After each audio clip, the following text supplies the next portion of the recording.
Hello everyone, welcome to ज्ञान achievers. तो last class के अंदर हमने सोर्स ऑफ फाइनेंस किए थे जो कि हमारे लॉन्ग टर्म के थे, और आज हम कर रहे हैं मीडियम टर्म और शॉर्ट टर्म के sources of finance.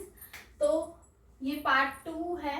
First one जो आपका मीडियम टर्म में चल रहा था टॉपिक, उसमें था रिडम्पशन कर रहे थे हम। तो रिडम्पशन ऑफ डिबेंचर्स कैसे सोर्स ऑफ फाइनेंस है। अगर हम सिंपली सोचें तो हम ये कहते हैं कि रिडीम कर रहे हो तो आपका तो पैसा जा रहा है, तो आपने रिडम्पशन कैसे किया, तो आपका सोर्स कैसे बना। बट यहाँ पे मैं आपको ये समझाती हूँ कि रिडम्पशन ऑफ डिबेंचर्स, पहले तो ये मालूम होना चाहिए कि रिडम्पशन का मतलब क्या होता है। जैसे अब कंपनी ने शेयर्स इशू किए, ठीक है, शेयर्स इशू किए तो आप पब्लिक को आपको डिबेंचर्स मिल गए हैं। मान लीजिए रिलायंस कंपनी है तो उसके डिबेंचर्स आपने परचेज कर लिए और आपने कंपनी को पैसा दे दिया, फंड दे दिया। अब मैं कंपनी हूँ, मेरे पास फंड आ गया है, मैंने आपका मीडियम टर्म मान लीजिए 4 इयर्स के लिए आपके डिबेंचर्स को, आपके जो फंड है उसको यूज किया और बदले में आपको डिबेंचर्स दे दिए, और आपको मैं हर पीरियड के बाद इंटरेस्ट दे रही हूँ। लेकिन क्या आप डिबेंचर्स पे इंटरेस्ट से सेटिस्फाई हो? एक टाइम आएगा तो क्या होगा कि कंपनी आपके डिबेंचर्स को रिडीम कर देती है, मतलब अब आपका पैसा आपको वापस मिल जाएगा। डिबेंचर्स पे इंटरेस्ट, मान लीजिए आपने एक डिबेंचर 1 लाख का लिया था और अब आपको उसी डिबेंचर्स की वैल्यू 1,30,000 हो गई है, और अब आपके कंपनी ने डिबेंचर्स को रिडीम कर दिया, मतलब आपको वापस कर रहे हैं, तो आपको पैसा मिल गया, फायदा हो गया, और कंपनी ने अपने डिबेंचर्स को वापस ले दिया। अब कंपनी कैसे करे उन शेयर्स को रिडीम करने के लिए? उनके पास सोर्सेज ऑफ फाइनेंस है, वो 3 टाइप के हैं। फर्स्ट वन है by fresh issue of share. By fresh issue of shares में क्या होता है कि कंपनी के पास इतना फंड नहीं है, तो कंपनी क्या करती है, और डिबेंचर्स को, जो डिबेंचर होल्डर्स है उनको न्यू शेयर्स इशू कर देती है, और उनसे जो पैसा आता है उससे आपको रिडीम कर देती है।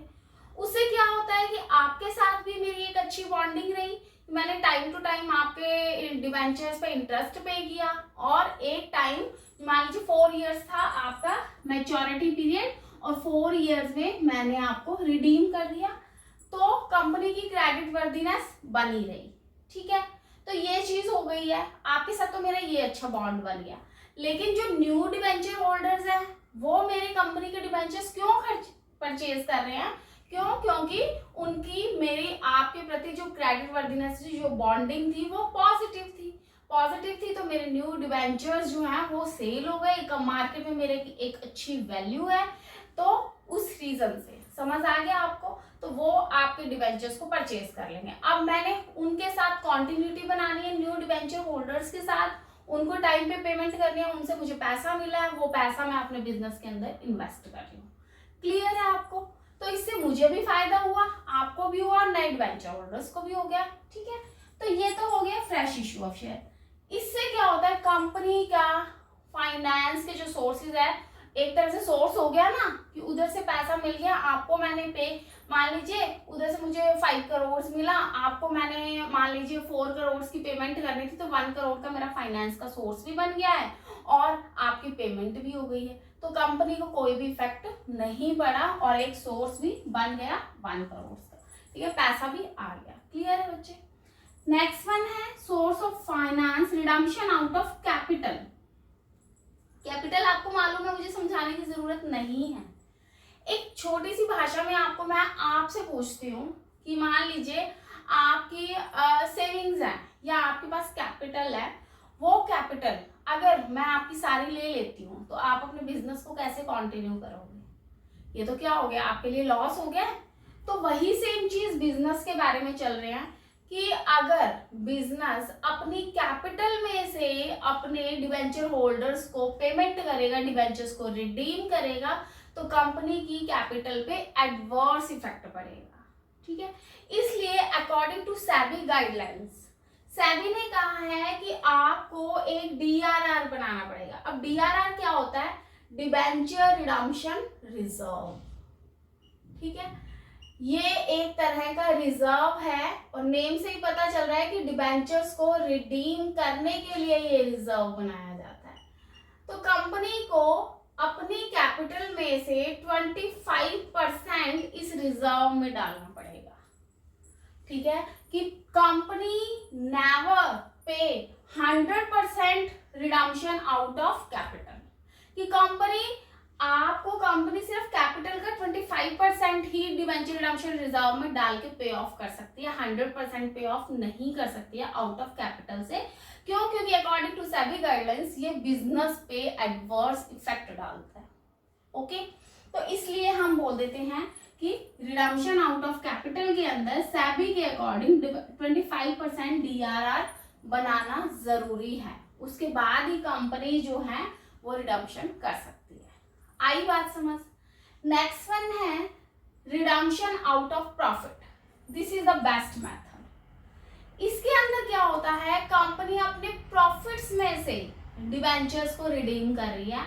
जैसे मान लीजिए 4 इयर्स के बाद मुझे करना था, तो एक डिबेंचर्स DRR बनाना कब होता है, जब आपका मैच्योरिटी पीरियड 18 मंथ से ज्यादा का है, तो कंपनी को DRR बनाना कंपल्सरी है अकॉर्डिंग टू द गाइडलाइंस। ठीक है, तो 4 इयर्स के लिए है, तो कंपनी हर साल अपने प्रॉफिट में से DRR में पैसा शिफ्ट करेगी, डिबेंचर रिडम्पशन रिजर्व में से करेगी। आप इधर 100% कैपिटल में से रिडीम नहीं कर सकते थे, बट प्रॉफिट में से आप 100% रिडीम कर सकते हो। ठीक है, मान लीजिए कंपनी को इस साल 3 करोड़ का बेनिफिट हुआ है, तो कंपनी 3 करोड़ का 3 करोड़ DRR में डाल सकती है। ओके, अब पॉइंट यहाँ ये आता है कि अगर कंपनी सारा प्रॉफिट्स DRR में ट्रांसफर कर देगी, तो क्या इक्विटी शेयर होल्डर्स के लिए अच्छा है?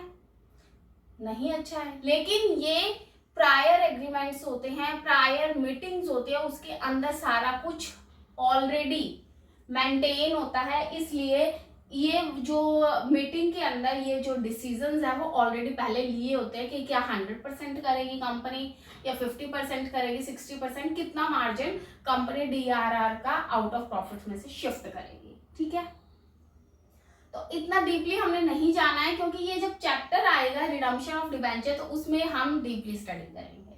ओके, तो आप रिडम्पशन आउट ऑफ प्रॉफिट्स कर रहे हैं, तो इसके अंदर कंपनी अपने प्रॉफिट्स में से डिबेंचर रिडम्पशन रिजर्व में पैसा डालती है।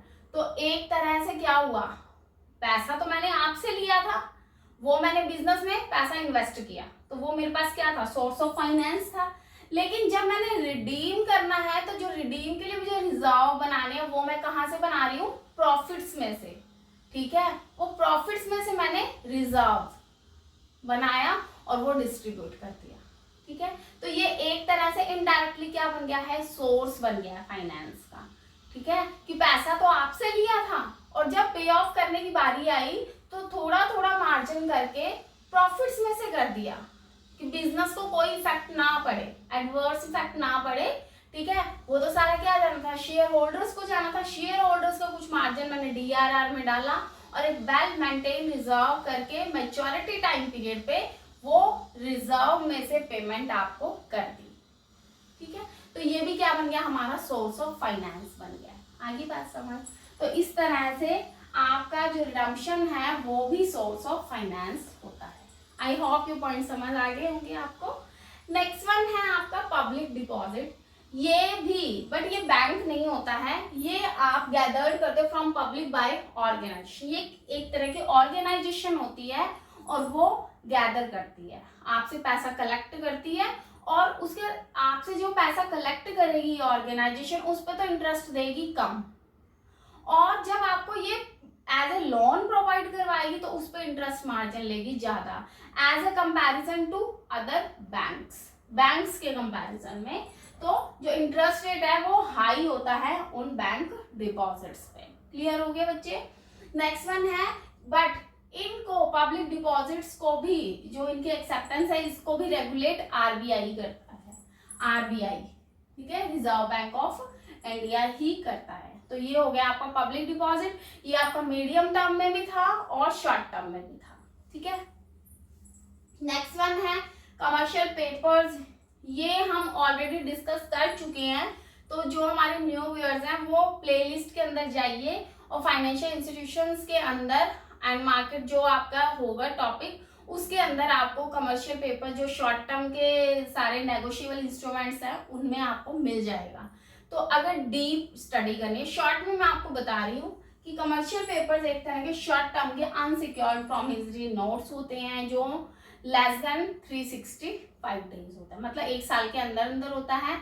इसके अंदर एक डॉक्यूमेंट बनाया जाता है कि कंपनी या जो गवर्नमेंट है या नॉन गवर्नमेंट ऑर्गेनाइजेशन है वो अपने कमर्शियल पेपर्स आपको देगी और उसके बदले में आपसे कैश लेगी। ओके, अनसिक्योर्ड होते हैं, इन पे कोई सिक्योरिटी नहीं होती है, ट्रेजरी बिल्स होते हैं वो सिक्योर्ड होते हैं।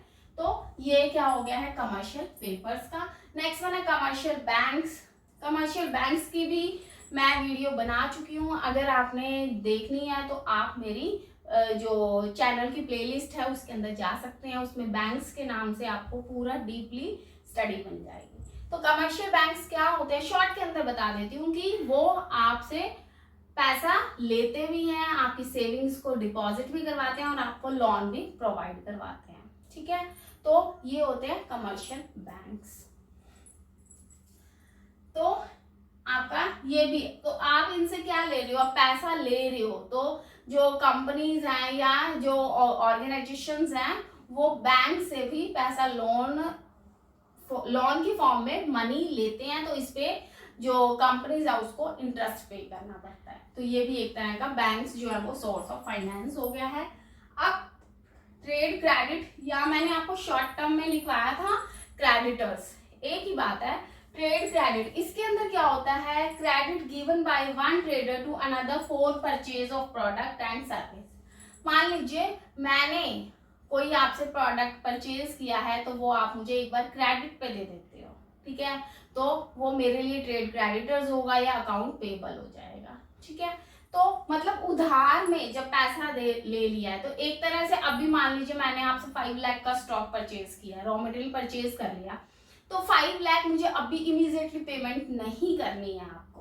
तो एक तरह से मेरे पास जो 5 लाख सोर्स हो गया फाइनेंस का कि मुझे अभी पेमेंट नहीं करनी है। मान लीजिए मुझे 3 मंथ्स के बाद पे ऑफ करना है, तो 3 मंथ्स का जो मुझे टाइम मिला है 3 मंथ्स के लिए कि करंटली अभी पे करना पड़ता, तो फाइनेंस कहाँ से लाते, सोर्स नहीं हो पाता, बट इनडायरेक्टली ये ट्रेड क्रेडिट जो है वो भी एक सोर्स ऑफ फाइनेंस बन गया है।